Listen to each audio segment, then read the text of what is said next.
So I'm going to create the sound. Go ahead.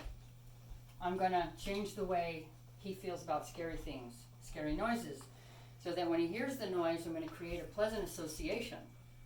Scary noise equals cookie.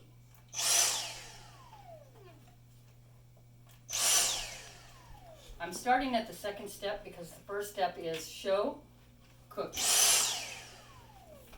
Show, cookie.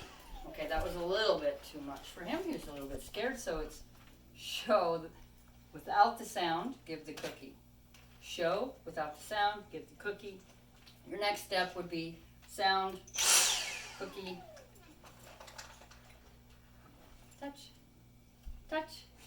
And I don't want to put my hand in the bag first, so.